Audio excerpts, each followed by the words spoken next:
Okay, this is Mr. Kilpatrick. Welcome to the video version of the class.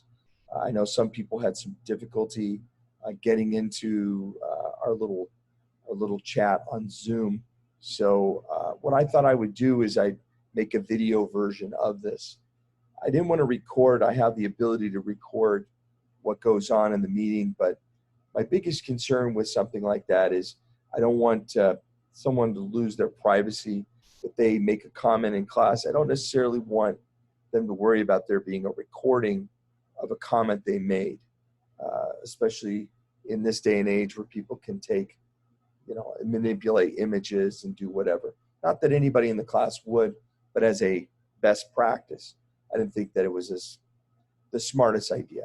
So what I'm going to go ahead and do is I'm going to give you the benefit of the class period that you missed. If you weren't able to get into our little Zoom meeting, then we'll have others, and I'll be working on the technology, trying to make it a little more seamless. So what I want to do here, I want to take you through a PowerPoint that I put together. I would very much like to just send this to you. The problem is that I did try, and SEU had a cow because apparently it's a bigger file than they want to see. They don't want to get overloaded with heavy files. So making a link to a YouTube video is more feasible than just sending you a PowerPoint. So I'm going to do that. I haven't worked out the thing where we get unlimited time, so I'm kind of on a time limit too, which is a good thing. So let me get right to the video itself. Let's see. Share screen, that's what I'm supposed to be doing. When you get old, this is what happens. All right, I don't see share screen in here anywhere.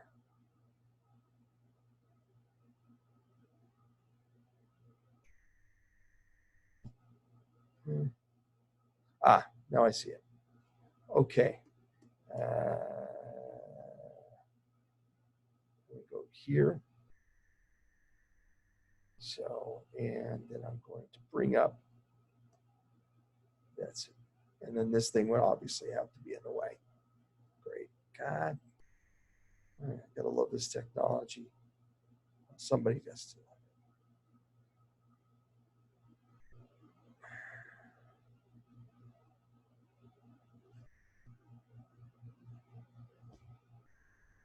What is going on here?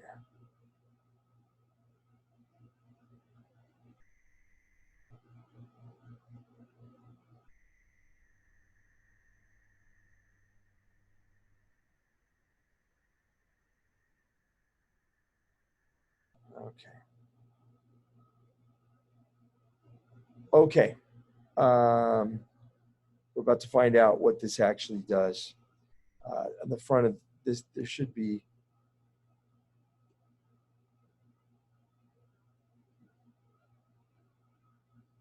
Okay, so we're gonna go with this. I hope that this actually does something good. I'm gonna start this presentation. Oh, maybe I should have my little face over in a corner. Add a little something to this.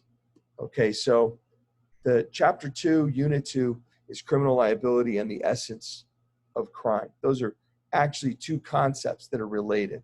And that's one of the things this book does, is it sometimes shoves two completely different topics, or not completely different, but it shoves two topics within the same space. I start with, let's play a game. Let's play a game called, Is This a Crime? DJ tells Yolanda she got her clothes from Salvation Army. Is that a crime? Think about it, pause it, answer it, and then I'll answer. And I'm going to tell you the answer is, of course, no. He's got free speech. He could say whatever he wants, even if he's being rude, he's being a jerk, whatever. Number 2, Yolanda got her clothes from the mall but didn't pay. Is that a crime? Yes, at least probably so. I had a student said, well, what if her mom works at the mall? What if She's got a friend who paid for it. You know, thinking like a lawyer, looking for the loopholes.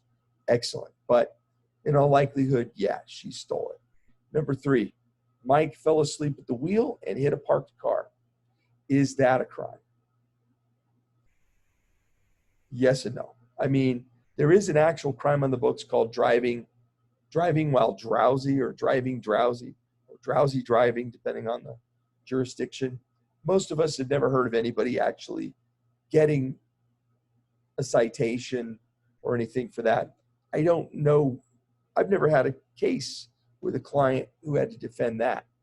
Let's look at number 4. Mike failed the breathalyzer because he'd been drinking. I'm talking about Mike getting behind the wheel of a car. And yes, that is a DUI. Some places they call it a DWI. I like DUI better, but whatever. That's a crime. So there are some different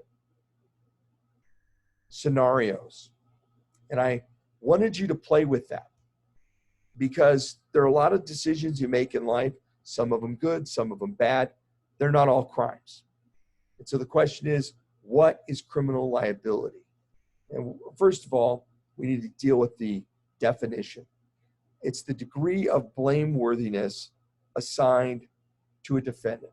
Now, when you take these quizzes and the midterms and the final, there's a lot of emphasis on vocabulary. And the vocabulary is using the textbook's vocabulary. It's very, you know, it's dictionary definition vocabulary. And personally, I think that's confusing to people. I don't really like that. I like to do it in my own words.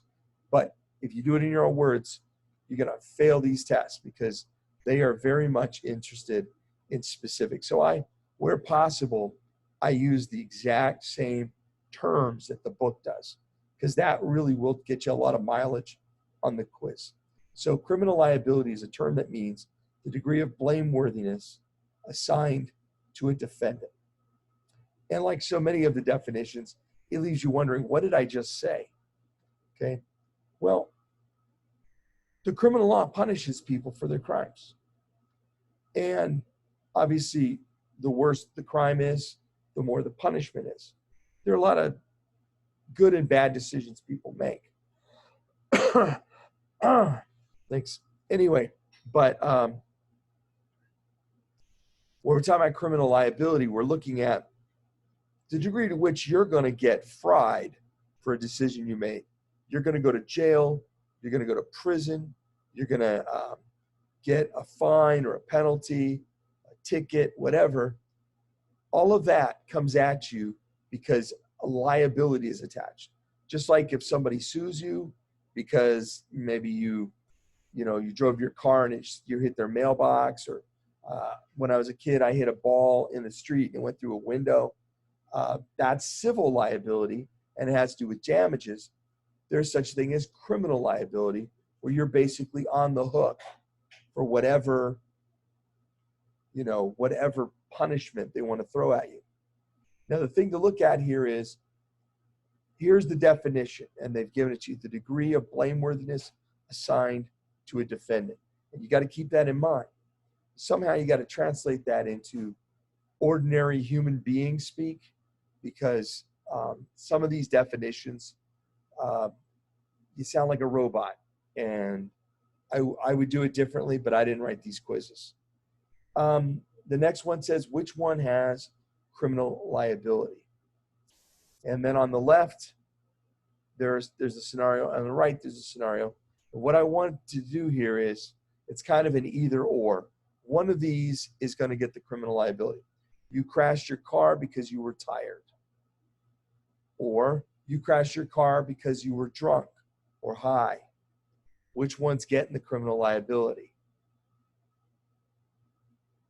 Because you got high or drunk. Okay, next one. You beat your teacher versus you beat your teacher at chess. Which one's getting the criminal liability? You beat your teacher. Okay, yeah, it's a battery. You avoided paying taxes by claiming exemptions. All right, fair enough. You avoided taxes by not reporting income. It's the not reporting income. That's against the law. That's where criminal liability attaches. You threw a baseball through a window, or you hit a baseball through a window. It's going to be the throwing because you did that on purpose. Whereas the hitting the baseball, that was an accident. That's caused by your negligence of playing baseball in the street. But, you know, that's a civil thing. The throwing a ball through someone's window, well, of course, that's a criminal thing. So some of our decisions in life are just our decisions. Some of them are going to get a civil liability where somebody could sue us and make us pay. Some of these things are going to spring criminal liability, where we could end up going to jail or getting a big meaty fine. All right, what is the essence? What is the essence of criminal conduct? Well, there are three elements. Anytime, any crime, anywhere takes place, it's the big three. You know, they say 3 strikes and you're out. Well, these are the 3 strikes. 1, the criminal act. It's got a fancy Latin name for it, actus reus. I would think about a guy named Ray, who's a sleaze, and everything he does is criminal. That he's got such a criminal mind to him. Well, actus reus. Anything that Ray does ends up getting Ray busted, okay? We all know people like that. The criminal act, actus reus. Second one, the criminal mind. That's the mentality, the intent. That's called mens rea. Despite the fact that when you read it, you thought it said mens, it's a female word. Mens is the basis for the word mental, okay? Just like actus is the word for act. Mens rea. Now, you probably got it from mens actus reus, that reus is bad, it's evil, it's wrong, it's criminal. Mens rea, same thing, but a feminine form, because Latin has masculine and feminine and even neuter. The criminal mind, mens rea, there's a mental aspect to a lot of crimes. Most crimes also have a mental aspect. You did something, but you also did it with a certain mental awareness of what you were doing. So and those are 2. And then the third one is concurrence. Concurrence literally means to run together. When these 2 run together, like a current, we use a current like a current of water or an electrical current, zap, ow, okay. So when these 2 run together, you got a crime, okay? Almost all crimes fit this pattern. I'm going to show you some that don't, but almost all crimes fit this pattern. Actus reus, let's talk about that first. The criminal act, the physical part of a crime. Actus reus is Latin for guilty act. It is an act in violation of the law.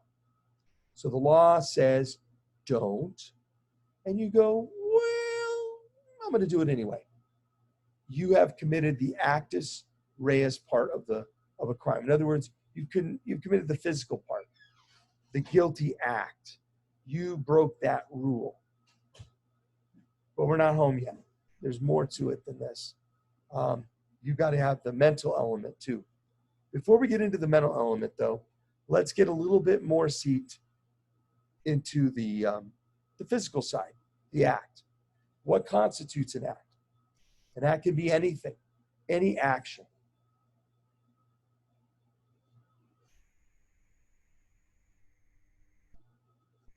I misspelled that. It could be any action, but it can be anything. Boy, you can tell I'm not the brightest bulb on the tree. It could be anything, but it has to be an action. Okay? It has to be an action. You have to do something. A thought is not an act. Even though philosophically thinking is doing, it's not physically doing anything. So it's got to be a thought doesn't work. You can think the dirtiest thoughts, the filthiest, the meanest, the most malicious, the most perverted, the most antisocial you want, but that's not an act. That's inside your head. It's not outside your body. It's not physical. It's not an act. Being is not an act. Maybe you're an addict. Maybe you're a rageaholic. Maybe you're a gambling addict, a drug addict, a sex fiend, okay, whatever, okay? But being is not a crime. And I'm going to say this out there. I know it's icky, but like pedophiles, people that are sexually attracted to children, they exist around us. I know, because every time one moves into my neighborhood, I get bing, there's a notification, or the sheriff wants to give you a call or whatever. Their being what they are is not the crime. It's what they do. That is the crime. Remember, action, you're doing something. Being, somebody goes on TV and admits that they're a drug addict. That being that's not a crime. It's not a crime to be a drug fiend. It is a crime to possess cocaine. Possession is an act. I want to talk about two more things. Has to be voluntary. Cannot be an accident. Can't happen when you're asleep. Can't happen under hypnosis. Can't happen because you get twitchy, or you fell down and you fell on somebody. Okay, has to be voluntary. Other thing is, an omission counts if you have a legal duty to do it, but then you don't. In other words, most of the time, you're going to get nailed for doing something they told you not to do. But you can also get in trouble for not doing something they told you to do. And that's called an omission. It only gets you if you have a legal duty. You must have a legal duty. And we're going to see that in some of these examples. Okay, I write some weird stuff, deal with it. One, Bob kills his mother-in-law in his sleep. There's a lot of weird stuff in crime. That's why we watch, criminal shows. Nobody watches shows about, wills and estates. Ooh, how much are we going to get from grandma? Nobody cares about that stuff. What do we want to watch? We want to watch crime. It's very entertaining. Okay, so number one, Bob kills his mother-in-law in his sleep. Is that a crime? Is it a criminal act? No, it's not. Why? Because he's asleep. Okay, we have had at least 30 cases of people who committed acts that were criminal acts, but they were in their sleep, so it's not considered a criminal act. What about number two? Bob kills his mother-in-law in her sleep. Well, yeah, of course. Her being asleep is not the relevant issue. If he's awake, he knows what he's doing, then, he's on the hook. Number three, Ricardo jumps a guy for looking at his girlfriend. It's not, yeah, it is. It is a criminal act. It's a battery. I know some of you have that macho code. Somebody looks at your girl wrong, you're going to flatten their face. Okay, fine. And you're also going to go to jail because they don't let you do that. As much as you'd like to pound some people in the next week, they don't let you do it. That's a battery. That's against the law. Jim Bob falls on a guy while leaning out a window. Woo-hoo! That is not a criminal act. It ought to be criminal stupidity, but it's not. It's an accident. It's negligence. And yes, we have had people fall off of a roof or fall out a window or some other strange thing. And the saying, it's not a crime to be stupid. It is sometimes, but in this instance, it's not. He didn't commit a crime, although he's going to feel that one next week. Number five, Karen hit a pedestrian for jaywalking. Yeah, I put Karen in on purpose. I know you guys have a name for bossy women. It might be misogynistic to single out. Maybe there is a name for bossy men, short for Richard, probably. I won't go there. I don't want to get in trouble. But Karen hit a pedestrian for jaywalking. Yeah, it's a crime, Karen. I'm sorry. But you and your meatloaf are going to jail. Number six, Elmer hit a pedestrian while having an epileptic seizure. All right, this is not a joke about people who have epilepsy. That's bad news. I've had family members who had it, and I feel bad for them. That's not something I would wish on anybody, except Karen. But if Elmer hit a pedestrian when he had this epileptic seizure, then he's not responsible for his behavior. When I was in law school, I read this horrific case about some guys doing some road work. They're working on a gas main, and they had these boilers that I guess melted whatever it is they seal the gas off with, so it doesn't leak out and cause more problems. And it's molten.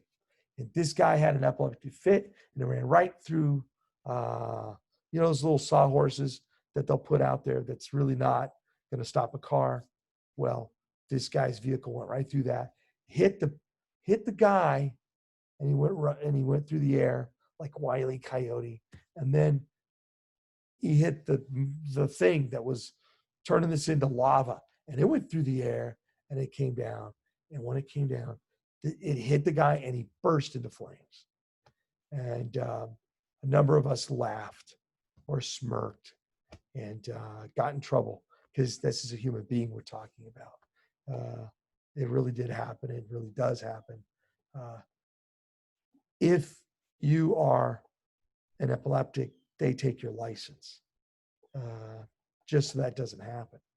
But there's a first time for everything. And if you had an epileptic seizure while driving, you could very well have an accident. I'm here to tell you that you're not going to go to jail for having an accident while you had a seizure. Our society has problems, but we're not that screwed up. Okay, give me more, Kilpatrick.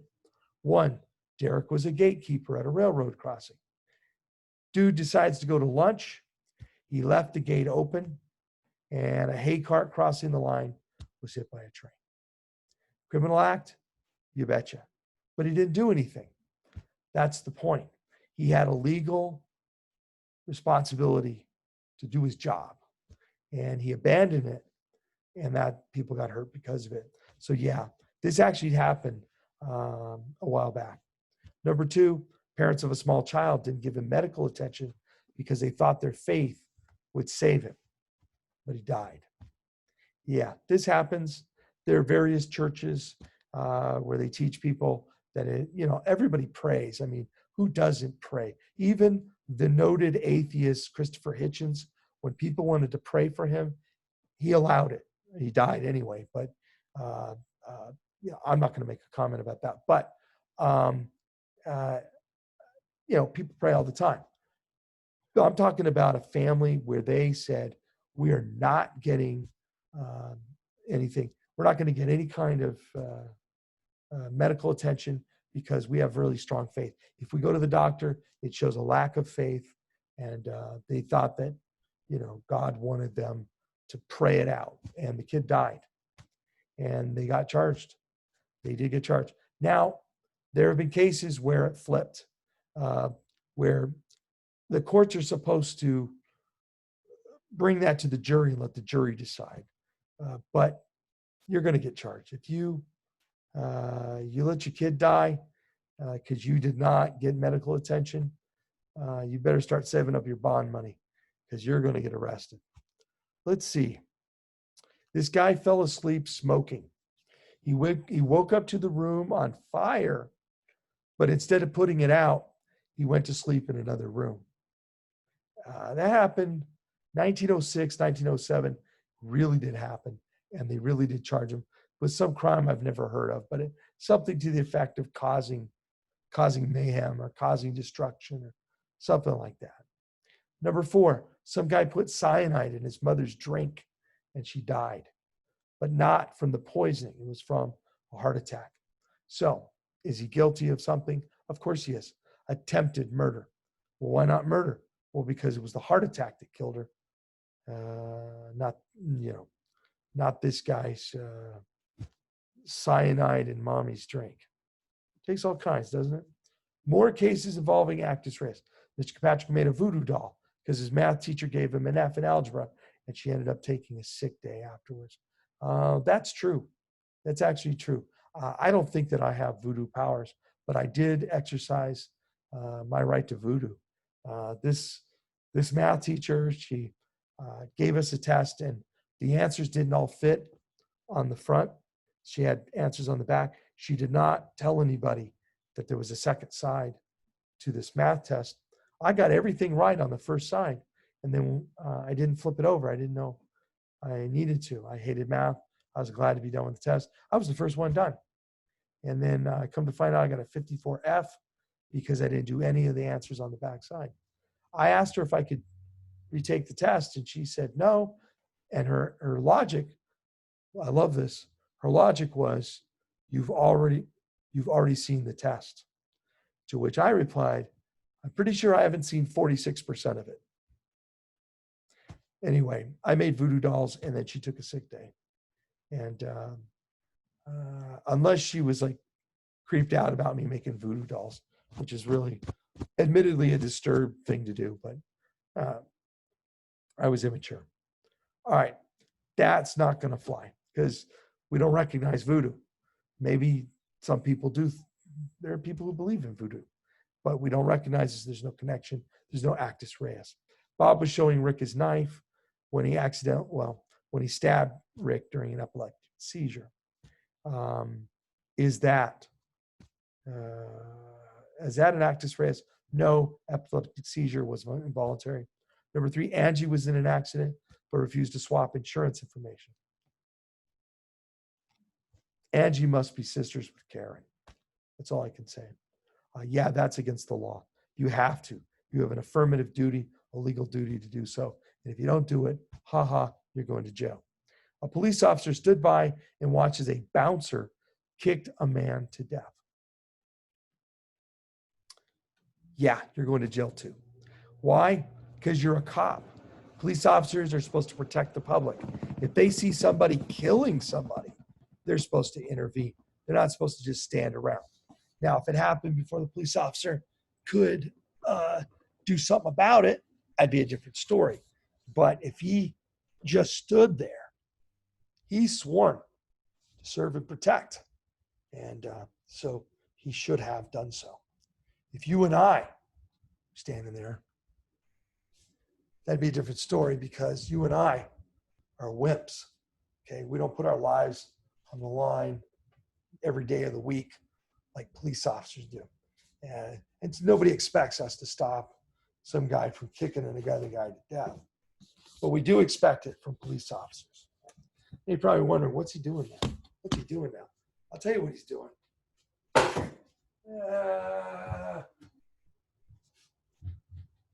He's getting something to drink. That's what he's doing. He's got you've heard me. I've been talking all day. And I got a little crusty throat. There's something about this. Let's see. A musician admitted on TV that he was a drug addict. No. Being a drug addict is not the crime. The crime is possessing the drug. They catch you with the drug, and if they catch you and you're like all intoxicated, that's not the crime. There is such a thing as public intoxication. So if you act in a really weird way in public, they will throw you in jail for your safety and the safety of others. That's a breach of the peace. But the fact they know you did drugs, illegal drugs, is not what's going to put you in jail. What's going to put you in jail is if they catch you with drugs. So kids, don't do drugs. Don't go to jail. That's a pretty good one, right? That's a PSA straight for Kilpatrick. I'm an old guy. I don't need drugs. I get up in the morning and the world's spinning anyway. Let's see. What do we got? Westboro Baptist Church. These guys are a lot of fun. Protested a Marine's funeral with signs that said, "Thank God for dead Marines." Well, that's tasteless. It's a good way to start a fight, but in reality, it's not illegal. So the Westboro Baptist Church is not going to get it now. So we're doing a lot of stuff on the word act. Is possession an act? I holding on to something. A lot of times it is. Sometimes it's not. Let's look at this one. Airport security discovered a bag of cocaine in Larry's right pocket. Larry said it wasn't his. Is that possession? Well, yeah, it's your pocket, Larry. I think we all, unless it's your back pocket and somebody rubbed up against you or something with cocaine. Of course they did. That's not Larry's. Larry, Larry's got to get a lawyer because Larry is about to get busted for cocaine. Number 2, Grandma June was caught at the border with a brick of cocaine taped under her back bumper. She says she doesn't know how it got there. I'm inclined to agree with Grandma June. She probably doesn't know how it got there. There have been cases where people have planted drugs or other items of contraband on somebody else's person or even on their vehicle so that they run the risk rather than so that the innocent party runs the risk. So that may not be an act.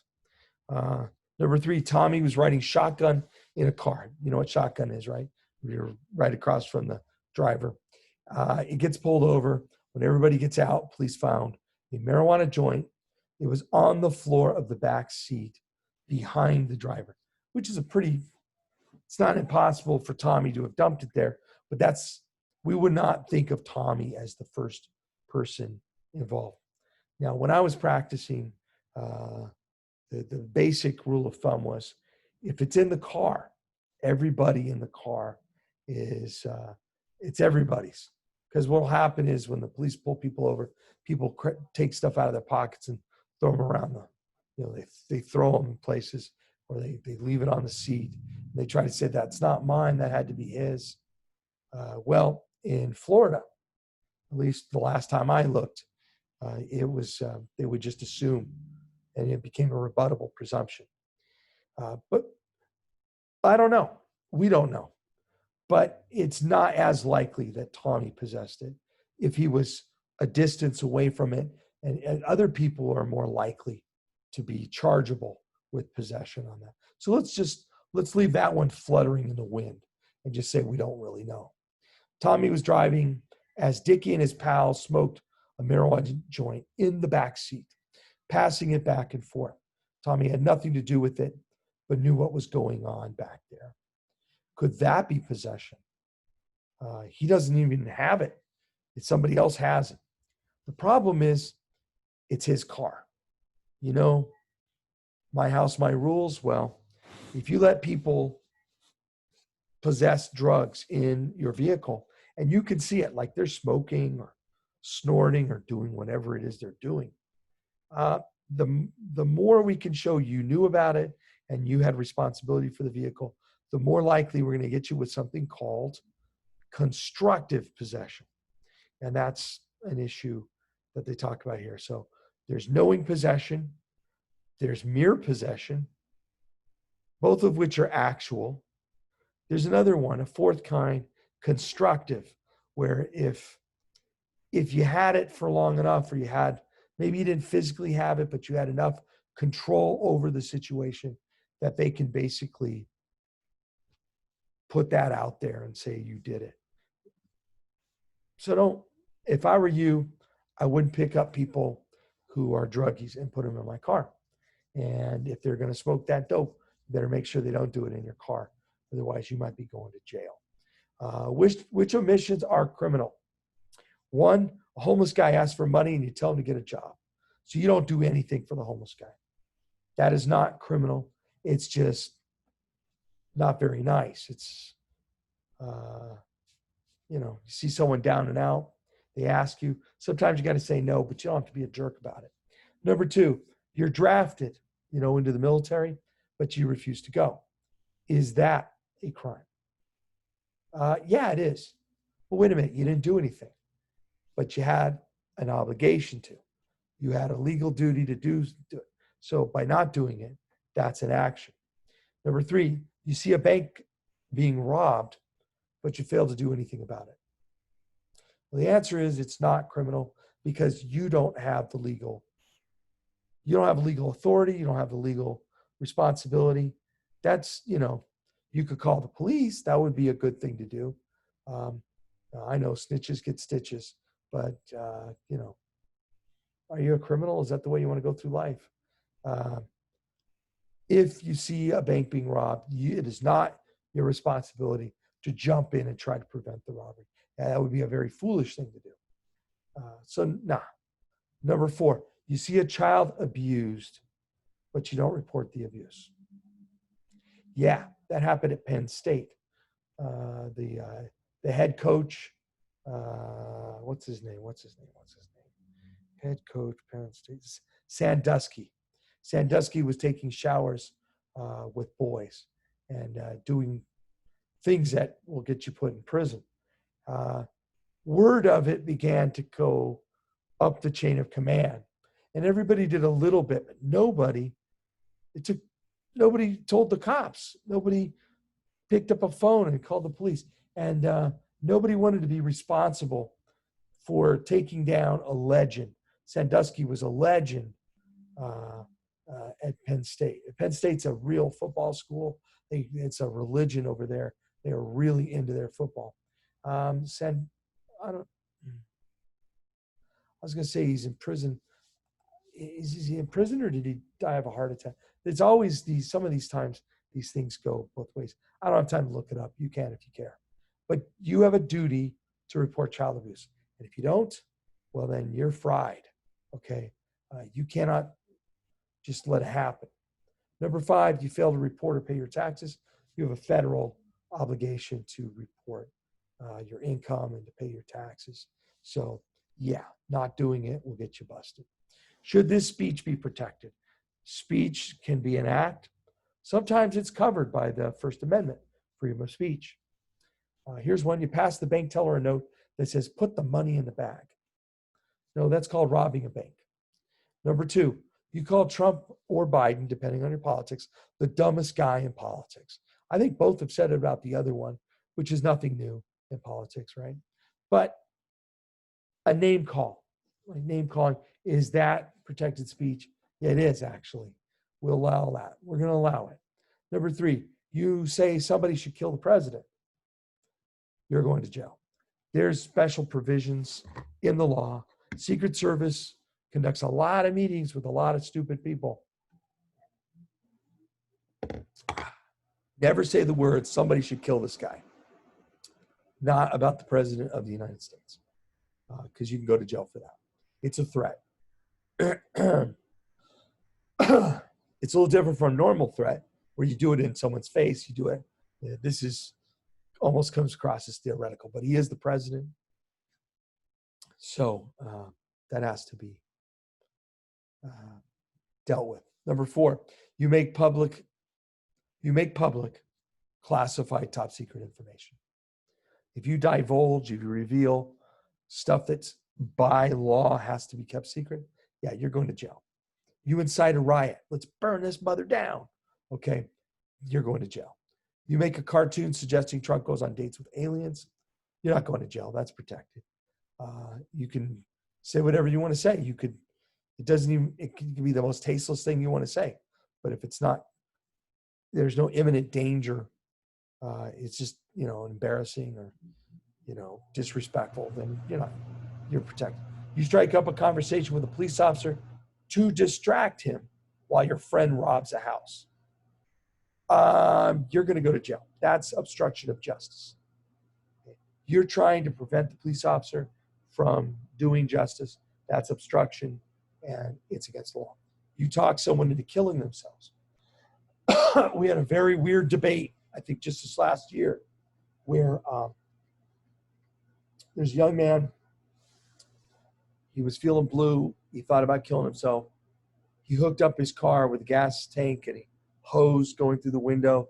And he got in there and he called this girl and asked her, he said, I'm going to do it. I'm going to do it. And then at some point he realized he didn't want to do it. So he got out of the car and the girl hounded and harassed him, told him to get back in the car. And she made him feel like a coward for not killing himself.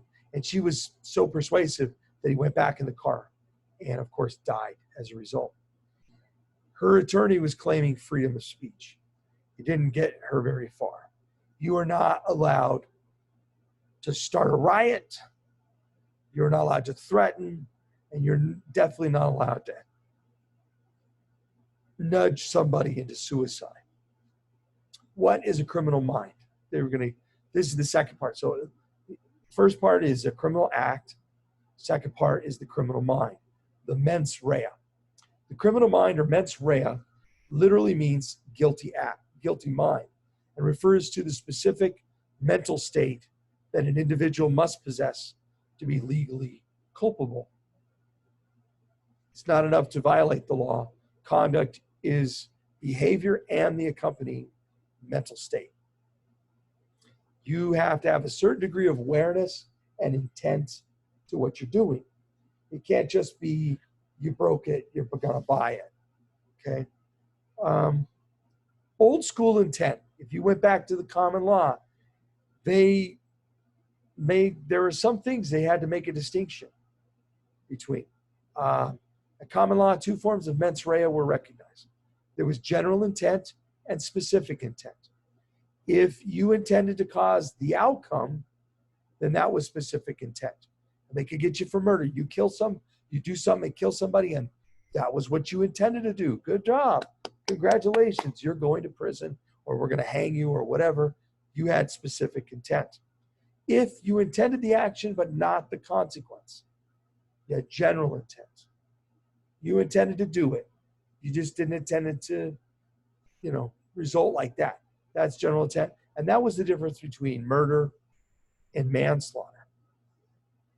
Specific versus general intent, I have two, and I put them up. General intent, I pushed you on purpose, but had no idea you would fall and crack your head.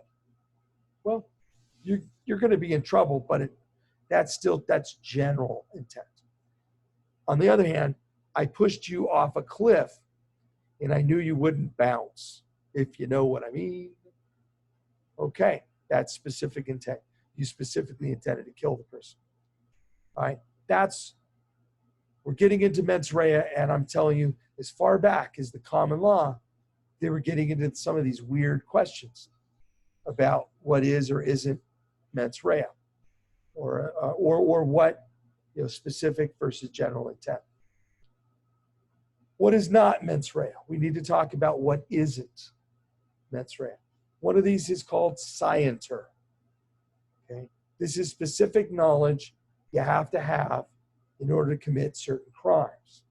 You cannot commit them ignorantly. You can't commit a battery on a law enforcement officer if you don't know he's a law enforcement officer. If it's his day off, or he's a detective, undercover, you didn't know he was a cop, you can't go to jail for accidentally hitting a cop when you didn't know he was a cop. You can't be charged with failure to report abuse if you didn't know the victim was being abused. Obviously, if something's going on next door and I don't report it, I don't go to jail if I didn't know. I have to know. That's scienter. Think of science, scienter. Receiving stolen property. Obviously, you got to know it was stolen. Just accidentally, oh, that was stolen. Now, they'll take it broader and say if you had reason to know. But still, yeah, you had to at least have reason to know it was stolen. You're buying a stereo and the guy says, give me $5. It's brand new. Yeah, it's probably stolen. Transferred intent says, this is another one. Transferred intent. That's when you intend to hurt somebody and you end up hurting somebody else. I want to throw a rock at Batman. He ducks and it catches Robin right in the face. Okay.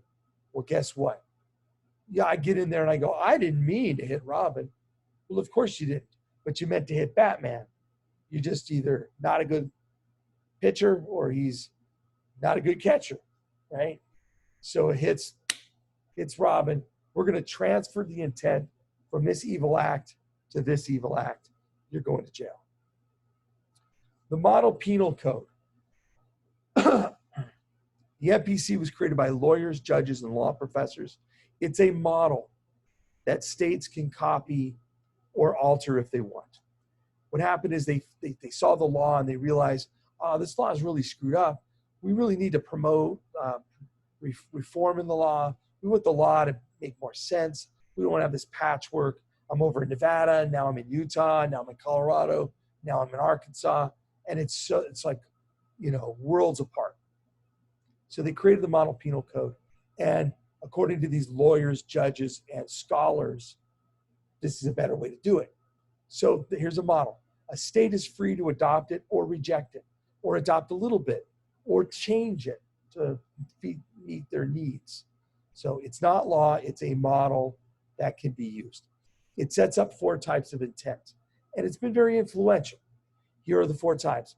Purposeful, that's when you intended the account. I did it on purpose. I wanted you to die. Knowing, you knew what would happen, you didn't care. 3, reckless, you disregarded the risks. 4, negligent, we call it criminal negligence. That's when you should have known better. You should have known that would happen. Yeah, you didn't know it was going to happen, but you should have. I mean, anybody with brains. Now, that doesn't really kick in unless you do something that really hurts other people, and we just can't let you off the hook because, come on, you idiot. Like we said, being stupid isn't a crime, but sometimes it should be. And that's where a culpable negligence comes into play, criminal negligence. So we got the 4 on the one side, and I'm playing a game called Name That Intent.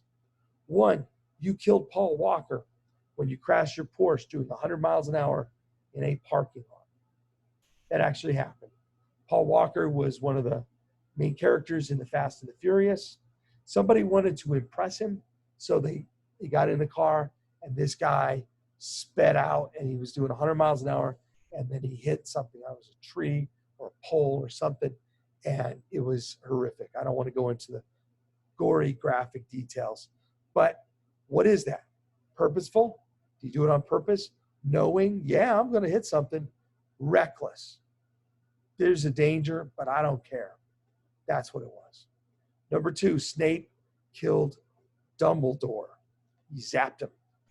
All right. I don't know if you know about Harry Potter, all that whole nonsense, but when Snape zaps Dumbledore, he kills him. All right. Sorry, spoiler alert. All right. Snape's going to kill Dumbledore. I just ruined the entire series for you. Sorry about that. Oh, well, at least you're learning something. Snape doing that, did he do it on purpose? Yeah, he did. So it's purposeful. Number 3, somebody left their baby in a hot car. Well, unless you're really sick and twisted, you wouldn't do that on purpose. And you wouldn't do it knowing, like you, he's probably going to die, but I got things to do. I got errands to run. Reckless. Well, it could happen. I don't want to take, I'm willing to take that chance. No, that's probably not it. It's probably negligent. You're just an idiot.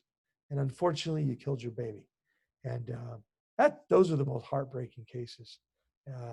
Law is, it's easy to stand there and make a joke about somebody, but that's a sad thing when somebody loses a child.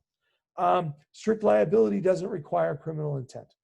There are cases where we just throw up our hands in the air and we go, you know what? I'm not even going to try. These are the exceptions to the rule. Traffic offenses. Nobody cares what you were thinking when you burned through that red light. You have endangered the public. You're going down. We're going to give you a big, fat fine. Statutory rape. All right. This one has changed a little bit over the years. It was really bad in the 90s. They started making up like you had to have 5 years difference and stuff. It's starting to go the other way now.